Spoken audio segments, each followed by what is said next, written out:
که انسان سوچو کچیر ز پیدا د سنیما الله انسان د داسې سیز نه پیدا که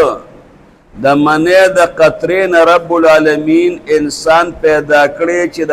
انسان عقل یوم نه مني نو د داسې سیز نه الله انسان پیدا که چې عقل یې نه مني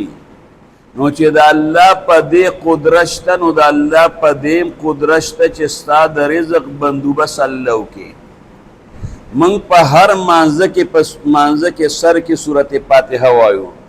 الحمدلله رب العالمین ټول حمدونه او هر فرد افرادو د حمد نه دا ثابت دی الله لرا کم الله لرا رب العالمین چې هغه تربیت کوونکی د مخلوق دی نو الله به د مخلوق تربیت الو کې چې پیدا کی چې الله پیدا کړی نه نو څنګه به تربیت وکي نو د رب ټکی نه دا معلومه شوه چې موجود او موجود کوونکی الله دی د عدم نه او د نش نه الله مونږ په وجود کې راوستو الله د عدم نه وجود ته راوستو نو چې مونږ نو الله موجود کنو الله به مونږ له رزق هم راکوي زمونږ موجود کوونکی الله او زمونږ تربیت کوونکی هم الله دی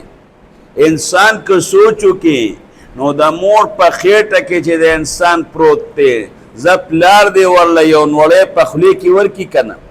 دی چې ماشوم بچی دی او د مور په خېټه کې دی دغې ځای کې د ده د خوراک بندوبست چا وکړه پلار وکړه که مور وکړه هغې ځای کې د ده د خوراک بندوبست رب العالمین وکړه او چې کله بیا د مور د خېټه د انسان پیدا شي د ده په خولې کې غاښ نشته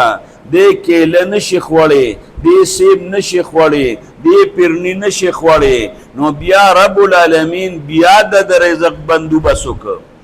الله ورته د مور په دې سینه کې داسې شی پیدا کړ چې هغه د ده خوراک دی پی ورته الله پیدا کړل یخ هم نه دی ګرم هم ډېر زیات نه دی ټینګ هم ډېر زیات نه دی چېرې دې ماشوم ته تکلیف ورسوي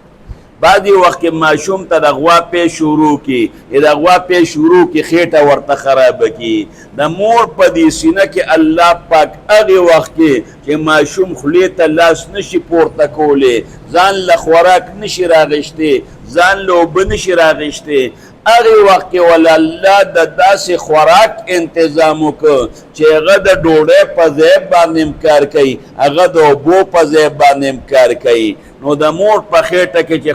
خوراک الله راکو د مور د خېټې نه بار دنیا ته رالو بیا خوراک الله راکوي نو اوس هم خوراک او روزي موږ له څوک راکوي دا به رب العالمین راکوي